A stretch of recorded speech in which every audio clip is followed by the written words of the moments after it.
PSLV rocket की मदद से ब्राजील के सैटेलाइट के साथ साथ 19 सैटेलाइट को लॉन्च किया। और ये एक ऐतिहासिक क्षण इसलिए था कि इस सैटेलाइट के साथ साथ अंतरिक्ष में भागवत गीता और नरेंद्र मोदी की तस्वीर को भी लॉन्च किया गया था। लेकिन ये रॉकेट लॉन्च करना काफी कठिन प्रक्रिया होता है। रॉकेट भारत के अलग अलग एरिया में बनते हैं, चाहे वो विक्रम साराभाई अंतरिक्ष के लोग, महेंद्रगिरी में इंजन वगैरह हो गया, गुजरात के अहमदाबाद में सैटेलाइट के पार्ट्स, उन सबको एक पास लाकर और हम लोग इसको लॉन्च करते हैं श्रीहरिकोटा से। श्रीहरिकोटा आंध्र प्रदेश के पास दक्षिण भारत में, यहाँ पर पुलिकट झील के पास एक छोटा सा द्वीप है जहाँ सतीश धवन प्रक्षेपण केंद्र से लॉन्च किया जाता है। इसे हम लोग लॉन्च करते हैं पश्चिम से पूरब दिशा की ओर। पश्चिम से पूरब इसलिए लॉन्च करते हैं कि पृथ्वी भी पश्चिम से पूरब घूम रही है, थोड़ा सा सपोर्ट मिल जाता है, तो इसे पश्चिम से पूरब दिशा की ओर लॉन्च किया जाता है। हमारे दो प्रमुख रॉकेट होते हैं, पीएसएलवी और जीएसएलवी। इनके टोटल हम लोग वर्क फंक्शन को समझते हैं। रॉकेट के जितने बड़े बड़े पार्ट्स होते हैं, चाहे उसके इंजन हो, उसका बूस्टर हो, ये अलग अलग जगहों पे बनता है और इसे ट्रक के माध्यम से हम लोग श्रीहरिकोटा ले आके एक जगह लॉन्च पैड पर रखते हैं, फिर इसे असेंबल किया जाता है। रॉकेट जो होता है कई टुकड़ों में होता है, इसे एक खड़ा असेंबल करने में बहुत टाइम लगता है। ये कई फीट 5-6 मंजिला इमारत के बराबर होता है, छोटा तो होता नहीं, आप इसे एक साथ रख सकते हैं। जैसे हम बात करें, ये रॉकेट के सपोज करिए कि ये टुकड़े हैं, इन्हें हमें एक के ऊपर एक जोड़ना है, तो हम यहाँ आराम से आप देख सकते हैं कि इस पे हम जोड़ दिए, तो हमारा हाथ यहाँ तक पहुंच गया तब ना जोड़ दिए। अगर ये 20 फीट का ऊंचा रहता, हमसे भी ऊंचा, तो नहीं जोड़ पाते। यही प्रॉब्लम हो जाता है इसरो के सैटेलाइट रॉकेट्स के साथ। इन रॉकेट को कई टुकड़ों में लाया जाता है और यहाँ रख के क्रेन की मदद से खींचा जाता है। क्रेन की मदद से इसे उठा के और फिर इसे असेंबल किया जाता है। एक एक पार्ट, जहां आपको 4 पार्ट दिख रहा है, 1 2 3 4, ये तो ऊपर वाला पेलोड है, तो इसको भी आप 5वां पार्ट मान सकते हैं। तो एक एक पार्ट को इस तरह से क्रेन के मदद से रखा जाता है। पहला पार्ट रखने में तो दिक्कत नहीं होता क्योंकि हाइट कम ही रहती है, लेकिन जैसे जैसे ये ऊपर जाता है वहां तक इंजीनियर को पहुंचना, वहां से नट बोल्ट को कसना, पूरा सीधा रखना, हर चीज को जांच करना काफी दिक्कत होती है। इसलिए इसका जो असेंबली वाला यूनिट होता है ये काफी सोफिस्टिकेटेड, एकदम अत्याधुनिक होता है। जैसे यहाँ देखेंगे तो एक पार्ट को रख दिया गया है। अब यहाँ देखिएगा, यहाँ पर एक छत बना दिया गया, वो टेम्पोररी होता है, इस तरह से गिरा दीजिएगा तो ये आके गिर जाता है। अब यहाँ वाले पे इंजीनियर वगैरह अपना यहाँ पे खड़े होकर देख सकते हैं, फिर यहाँ हो सकता है। अब ये वाला जो सेकंड पार्ट जा रहा है, इसे क्रेन से खींच के इसके ऊपर रखा जाएगा। जैसे देखिए, ये फर्स्ट वाला पार्ट यहाँ रख दिया गया, इसमें से इंजीनियर हट गए। अब देखिए यहाँ पर ये लोग यहाँ पर अपना वर्क कर रहे हैं। जब ये हो जाएगा तो ये वाले छत को खोल दिया जाएगा, फिर इस छत को यहाँ पर ऐसे नीचे गिरा दिया जाएगा ताकि वो लोग काम कर सके। ये असेंबली यूनिट होती है, कई फ्लोर बाई फ्लोर होती है जिसमें जोड़ा जाता है। जैसे ये देखिए, यहाँ आपको दिख रहा होगा रॉकेट का एक नीचे वाला पार्ट है। कैसे? जैसे ये रॉकेट ऊपर में भी भूरा है, नीचे में भी ब्राउन कलर का है, तो ये ब्राउन वाला दिख रहा है, ये सेकंड पार्ट, एक पार्ट कम से कम ये देखो 2.5 लाख का है। टेम्पोररी फ्लोर है, परमानेंट फ्लोर नहीं है, छत नहीं है। इसके ऊपर इसको रखा जाएगा क्रेन के मदद से, फिर ये लोग इसको अच्छे से ज्वाइन करेंगे, फिर इसके ऊपर एक और जो बोर्ड, डिजिटल बोर्ड 2.5 लाख का है लगभग। ऐसे करते करते जोड़ा जाता है। लेकिन ये जो छत कमाई बहुत कर रही है, इसको हटना तो जरूरी है। पता चला यही रहेगा, रॉकेट उड़ाएंगे तो इसी में फंस के ब्लास्ट कर जाएगा, तो ये टेम्पोररी होता है। जब रॉकेट के सारे स्टेजेस को आपस में जोड़ लिया जाता है तो ये जो छत टाइप का बना था, इसे फोल्ड करके हटा लिया जाता है। देखिए, ये फोल्ड करके हटा लिया गया और इसको एक बहुत बड़े ट्रेन टाइप का होता है जिसे हम लोग रॉकेट कार कहते हैं, इससे अब इसको आगे की ओर ले जाया जाता है। अब लॉन्च पैड की ओर ले जाया जाता है। यहाँ तो इसे असेंबल किया गया था, अब यहाँ से इसको लेके जाया जाएगा। ये था आपका असेंबली रूम। ये देखिए, ये सारे छत के पार्ट्स थे, अलग अलग थे, ये ऐसे खुल गए हैं। अब इसको इसी के मदद से लाया जाएगा। इसके अंदर ये असेंबल किया जा रहा था, लेकिन वहां से लॉन्च नहीं किया जाएगा। इसके मदद से, इस कार की मदद से यहाँ लाके फिर इसमें इसको अटैच करके रखा जाएगा इस लॉन्च पैड में। इसरो के पास अभी फिलहाल में 2 लॉन्च पैड है। एक लॉन्च पैड से हो नहीं पाता था, इसलिए इसरो जो थी अपनी असेंबली लाइन को, जैसे यहाँ देखिए, एक असेंबली यूनिट यहाँ था, एक नया यहाँ बना दिया गया। 2 असेंबली यूनिट ले आके और लॉन्च पैड 2 रखे गए ताकि ले आने में दिक्कत ना हो, जल्दी से जल्दी और ज्यादा से ज्यादा मात्रा में सैटेलाइट को लॉन्च किया जा सके। इसरो के 2 लॉन्च पैड है, एक की असेंबली लाइन लॉन्च पैड के काफी करीब है और वहीं दूसरे की असेंबली लाइन देखिएगा तो लॉन्च पैड से काफी दूरी पर है। ये जो इसका जो सैटेलाइट कैरिंग कार होता है, ये ट्रेन की पटरी पर चलता है, बहुत ही भयानक इसका लोड रोकने की क्षमता होती है, बहुत धीमी गति से, लेकिन ये आगे बढ़ता है। बहुत तेज गति से आएंगे तो ये डिसबैलेंस होकर गिर जाएगा। रॉकेट की एक सबसे बड़ी समस्या है कि जब ये उड़ता है तो इसके नीचे से इतना थ्रस्ट निकलता है, इतना आग निकलता है कि रॉकेट खुद ही जल जाएगा, इतना ज्यादा मात्रा में रहता है। इसलिए इसमें थ्रस्ट निकलने के लिए नीचे एक कैनाल बना दिया था, गड्ढा, और यहाँ देखेंगे तो यहाँ आपको सुराख मिलेगा, छेद, तो इससे जब रॉकेट का जो आग निकलेगा वो नीचे चला जाएगा और ये इस साइड से आग निकलेगा। नहीं, अगर ये छेद नहीं बनाएंगे या ये गड्ढा नहीं बनाएंगे तो यहीं पर इतना आग लग जाएगा कि लॉन्च पैड सहित यही जल सकता है। यहाँ देख सकते हैं आप आराम से, इसमें जो सुराख था इस और इस साइड से दोनों साइड से निकल रहा है, तो ये कैनाल बनाना जरूरी है, वरना ये अपने में थ्रस्ट करके बच जाएगा, वहां पे ब्लास्ट कर मतलब ये खुद ही चल जाएगा। यहाँ नीचे गिरा और इस तरह से दोनों डायरेक्शन में हट गया, या ये इस डायरेक्शन में जाता है ताकि वो ज्यादा से ज्यादा आग को अलग डायरेक्शन में फैला सके। जब सैटेलाइट को लॉन्च पैड पे रखा जाता है तो इसमें जितने सेंसर वगैरह होते हैं वायर से ये लोग कनेक्टेड किए रहते हैं, इसमें जितनी चीजें होती है ये कनेक्ट करके रखी गई रहती है। जब काउंटडाउन उल्टी गिनती चालू होती है 48 घंटा पहले से, अगर इसमें भी कोई गड़बड़ी पाया जाएगा तो यहीं पे रोका जा सकता है, और अगर गड़बड़ी नहीं पाई गई तो रॉकेट को लॉन्च कर दिया जाता है। लेकिन समस्या क्या होती है, जो इसमें फ्यूल रखा जाता है तो जो फ्यूल रहता है उससे बहुत ही कम टेम्परेचर पे रखा जाता है, और 2 दिन पहले इसकी पूरी तरह तैयारी कर दी जाती है। तो इसे धूप में छोड़ने से क्या होता है, उसका टेम्परेचर बढ़ सकता है, अंदर रिएक्शन वगैरह हो सकता है, इसलिए इसके बाहर एक इंसुलेटर की परत लगा दी जाती है। देखिए ये परत लगा दिया जाता है इंसुलेटर की इसके चारों ओर बाहर में, ताकि जो फ्यूल है वो हीट उसमें ना मिल सके, और जब ये लॉन्च करता है तो यही टुकड़ा नीचे गिरने लगता है। तो आप जब भी देखेंगे सैटेलाइट लॉन्च करते समय ये टुकड़े बाहर गिरते रहते हैं, ये फ्यूल को रोकने के लिए इंसुलेटर होता है जो हीट को अंदर जाने नहीं देता है। रॉकेट जब जमीन से ऊपर जाता है तो ये न्यूटन के तीसरे नियम पे काम करता है, ये थ्रस्ट धकेलता है और ये ऊपर जाता है। लेकिन आपको पता है कि पृथ्वी का अपना गुरुत्वाकर्षण क्षमता होती है, ये किसी चीज को अपनी ओर खींचती है। आप पृथ्वी से जितना ज्यादा करीब रहेंगे वो उतना ज्यादा खींचेगा, इसलिए रॉकेट को सबसे ज्यादा ताकत की जरूरत होती है तब जब वो जमीन छोड़ रहा होता है, क्योंकि पृथ्वी के करीब है। आप पृथ्वी को छोड़ के ऊपर जाएंगे या नीचे जाएंगे, जी की वैल्यू घटती है, ये फिजिक्स के चैप्टर में पढ़ाते हैं आपको, गुरुत्वाकर्षण वाले चैप्टर में।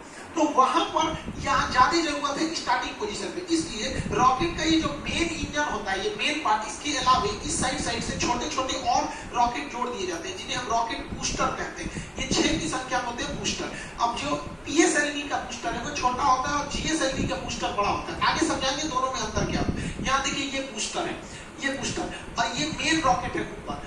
बूस्टर जो होते हैं शुरुआत में एक्स्ट्रा पावर देते हैं ताकि ये पावर बहुत तेजी से उड़ सके, और आगे जाकर बूस्टर खुल जाते हैं, फिर एक एक पार्ट भी धीरे धीरे खुलते रहता है, लास्ट में तो सैटेलाइट ही पहुंचती है। रॉकेट के ये साइड वाले जो बूस्टर होते हैं, इसके अलावा रॉकेट का 4 स्टेज देखिए, पहला, दूसरा, तीसरा, चौथा। ये ऊपर वाला ये होता है, इसे पेलोड भरा होता है, इसी को हम लोग बोलते हैं प्रोटेक्टिव केसिंग। ये ढक्कन के समान होता है, इसी ऊपरी भाग में हम लोग सैटेलाइट को रख के या जिस चीज को लॉन्च करना है उसको इसमें रख के भेज देते हैं। अब देखिए ये ऊपर वाला जो सैटेलाइट केसिंग होती है, देखिए साइड में ये हिस्सा है, इसी के अंदर हम लोग सैटेलाइट को रखे हैं। सैटेलाइट को रखने के बाद इसको जब ढक देते हैं तो ये पूरी तरह से बंद हो जाता है। जो रॉकेट का ऊपरी भाग देखते हैं ये खुला हुआ रहता था, यही वाला हिस्सा है, देखिए ये एक साइड में इधर खुला हुआ है, एक साइड में इधर खुला है, बीच में इसको बंद कर दिया जाता है। तो ये रॉकेट का बीच में बंद कर दिया गया। तो ये जो होता है उसका प्रोटेक्टिव केसिंग होता है, इसी के अंदर सारे रॉकेट को भरे गए रहते हैं। इस बार जैसे देखिए जैसे रॉकेट जाता है तो ये प्रोटेक्टिव केसिंग खुल जाता है, इसके अंदर सैटेलाइट होते हैं। इस बार वहां पे भागवत गीता और नरेंद्र मोदी का फोटो भी भेजा गया है।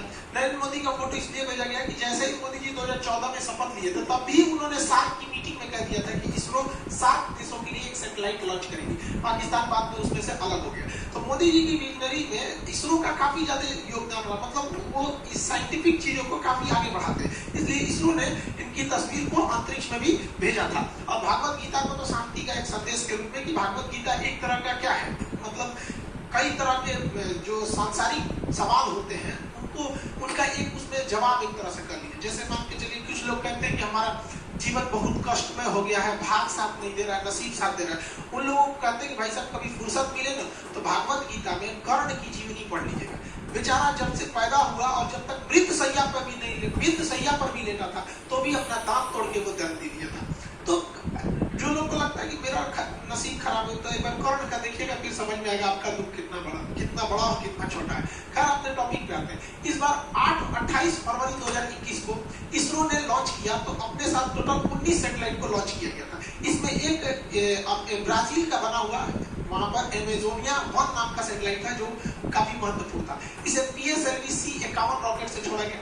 इस रॉकेट का नाम याद रखिएगा क्योंकि इसके मदद से भागवत गीता और मोदी जी का फोटो भेजा गया है, तो ये थोड़ा इंपॉर्टेंट हो सकता है। ये PSLV की 53वीं सक्सेसफुल मिशन थी। एमेजोनिया 1 ब्राजील का जो सैटेलाइट है ये पूरी तरह से ब्राजील के जंगलों पर नजर रखेगा। ब्राजील का जो जंगल होता है ये वर्षा देखो कितनी कटाई होती ना वहाँ पे, 20% ऑक्सीजन यहीं से निकल जाता है। इतने घने जंगल होते हैं कि इसके अंदर कई बार जंगल का ऐसा एरिया है जहाँ सूरज की रोशनी नहीं पहुंच पाती, इतने जंगल। लेकिन इन जंगलों की 2 समस्या है। एक, इन जंगलों में बड़ी तेज आग लग जाता है जिससे जंगल खत्म होने लगते हैं, और दूसरा यह है कि यहाँ पे पेड़ों की कटाई बहुत भयानक चल रही है। पेड़ों की कटाई तो भाई साहब पूरी दुनिया में चल रही है, हर जगह पेड़ काटे जा रहे हैं और जिस रफ्तार से पेड़ों की कटाई चल रही है बहुत दूर नहीं जब हरियाली के नाम पर केवल लड़कियां बच जाएंगी। तो इसके लिए जो ब्राजील है वो अमेजोनिया 1 नाम का सैटेलाइट लॉन्च कर रहा है ताकि वो अपने जंगलों पर नजर रख सके। भैया जरूरी भी है, पूरी दुनिया का फेफड़ा कहा जाता है ब्राजील के जंगलों। इसमें 19 सैटेलाइट थे जिसमें एक अमेजोनिया 1, दूसरा महत्वपूर्ण था सिंधु नेत्र।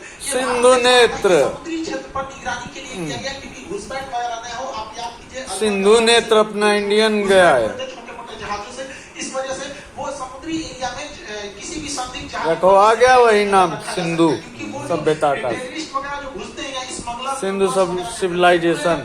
यहाँ से तो कोई मतलब नौसेना की जहाज नहीं है तो कितना बेहतरीन कोऑर्डिनेशन हो जाएगा। जैसे मान के चलिए नौसेना ने कहा कि भैया इस एरिया में मेरी जहाज नहीं है तो सैटेलाइट से उस एरिया पे ज्यादा नजर रखा जाएगा और जिस एरिया में नौसेना अभी पेट्रोलिंग पे है तो उस एरिया के सैटेलाइट को उतना फोकस नहीं किया जाएगा। देखिए इसरो जो है इंडियन स्पेस रिसर्च ऑर्गेनाइजेशन, इसका काम केवल है कि रॉकेट बनाओ और उसको सैटेलाइट बनाओ, दोनों को लॉन्च करो। लेकिन इसमें एक कमाई का भी जरिया हो सकता है। विदेश के लोग जो है बहुत सैटेलाइट बनाना बहुत मुश्किल का काम नहीं है लेकिन रॉकेट बनाना बहुत मुश्किल काम। इवन हम लोग ने अपना पहला सैटेलाइट आर्यभट्ट भारत में बना लिया था लेकिन उसको हम लोग लॉन्च करने के लिए रूस को दिए थे और रूस ने अपने रॉकेट से उसे छोड़ा था। तो बहुत से ऐसे देश हैं जो दुनिया को कहते हैं कि भैया अमेरिका से कहते हैं, यूरोप से कहते हैं कि हमारे सैटेलाइट को छोड़ दो, तो भारत बहुत सस्ते में छोड़ देता है और भारत की सैटेलाइट काफी विश्वसनीय होती है। इसलिए इसके लिए भारत सरकार ने एक कंपनी बनाई थी, उसका नाम था एंट्रिक्स। एंट्रिक्स कॉर्पोरेशन था 1991 में बनाई गई थी। ये कंपनी दूसरे देशों से कहती तो भैया तुम्हारा सैटेलाइट छोड़ना है, लाओ लाओ यहाँ लाओ, पैसा दो हमको दो, और ये इसरो को देती कि भैया इसको भी छोड़ दो, हम इतना पैसा दे देते हैं। लेकिन इसमें कुछ कमियां थी जिसको सुधारते हुए 2019 में न्यू स्पेस इंडिया लिमिटेड नाम की एक कंपनी ऑर्गेनाइज कर दिया गया। अब किसी को अपनी सैटेलाइट छुड़वाना है तो डायरेक्ट इसरो से बात नहीं करेगा, इससे बाकी जो बिजनेस वाला काम ये संभालेगी, बाकी रॉकेट सैटेलाइट बनाने का काम इसरो करेगी। एंट्रिक्स ने बहुत सारे मिशन को अंतरिक्ष में भेजा है। एंट्रिक्स ने बहुत सारे दुनिया के ग्राहकों को ढूंढ के लाया है इसरो के लिए, जिससे इसरो की बहुत मोटी कमाई हुई है। लेकिन अभी क्या है, ये न्यू स्पेस इंडिया लिमिटेड को बनाया गया। ये इसकी पहली कमर्शियल उड़ान थी जो ब्राजील से इन्होंने नेगोशिएशन करके लाया था। हालांकि ब्राजील चाइना से इस सैटेलाइट को छुड़वाने वाला था लेकिन बाद में भारत ने उससे कम दाम दिया, इस वजह से उसने भारत से भी छुड़वा लिया। सैटेलाइट का ऊपर वाला जो भाग होता है ये खोखला होता है, इसे प्रोटेक्टिव केसिंग कहते हैं, ये खुल जाता है। इसी के अंदर सैटेलाइट्स को लॉन्च रखा जाता है। जो सैटेलाइट होते हैं इनके इसी के अंदर रखा जाता है। इसरो ने 2017 में इसके अंदर छोटे छोटे कुल 104 सैटेलाइट को लॉन्च किया था। इसके अंदर देखिए यहाँ पर छोटे छोटे होते हैं तो 104 रॉकेट सैटेलाइट्स को इस पेलोड के अंदर रखा था।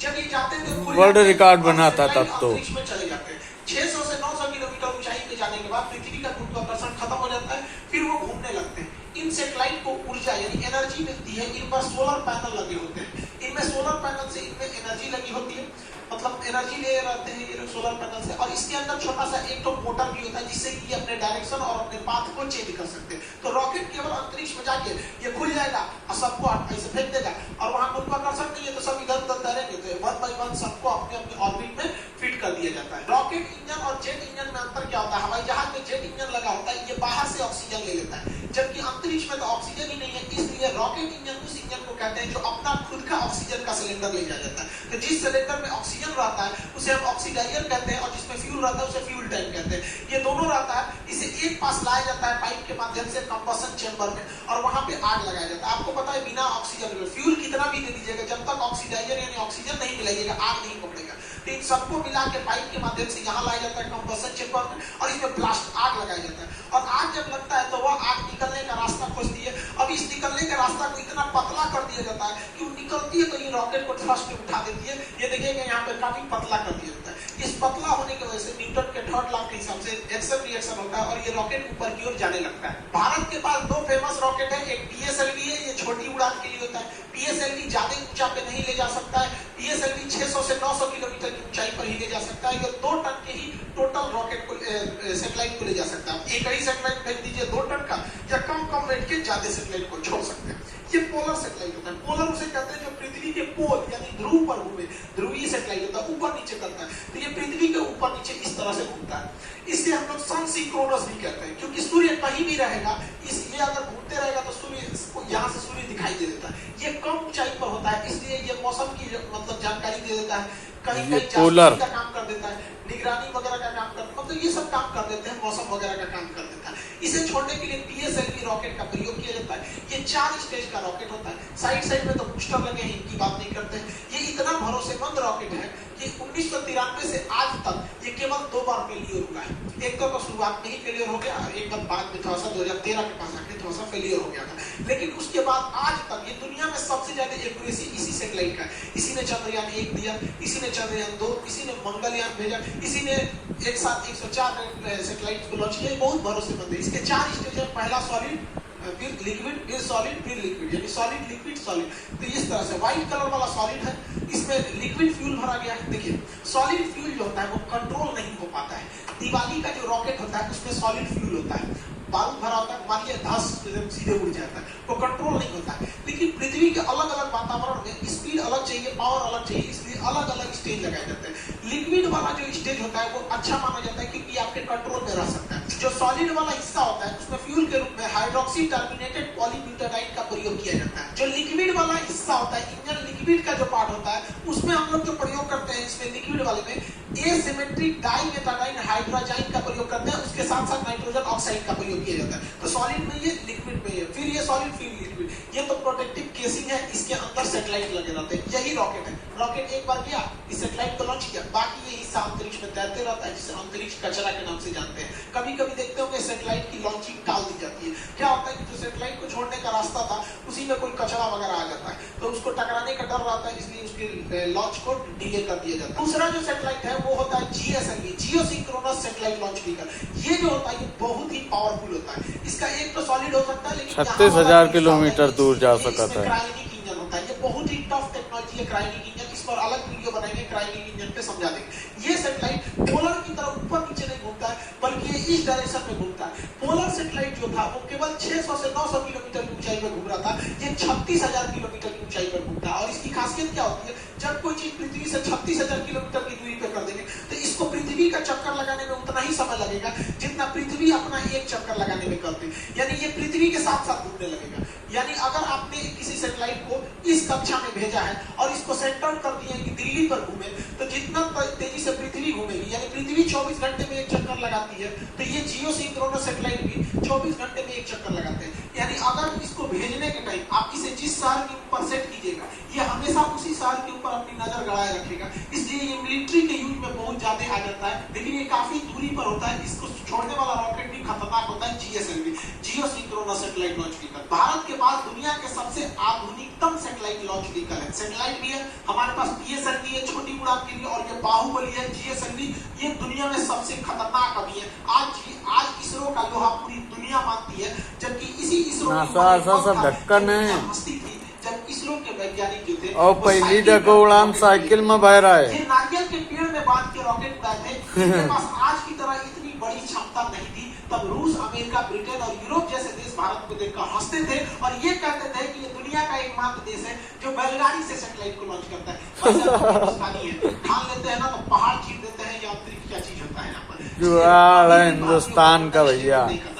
यहाँ किसी का एक बार अगर इन्होंने चैलेंज ले लिया ना, फिर ये कुछ भी कर सकते हैं। हमें नाज है अपने इसरो के साइंटिस्ट के ऊपर। हम यही उम्मीद करते हैं कि दिन दुनी इसरो और आगे बढ़ते जाए, ताकि हम भारतीयों का सीना गर्व से चौड़ा हो सके। आई होप आप समझे होंगे जीएसएलवी और पीएसएलवी में अंतर और रॉकेट की स्टेजेस को। मिलेंगे नेक्स्ट क्लास में। जय हिंद। वीडियो अच्छा लगा हो तो लाइक करें, कमेंट करें और शेयर करें। और नए सब्सक्राइबर्स सब्सक्राइब बटन को दबाएं और बेल आइकन को दबाना मत भूलें।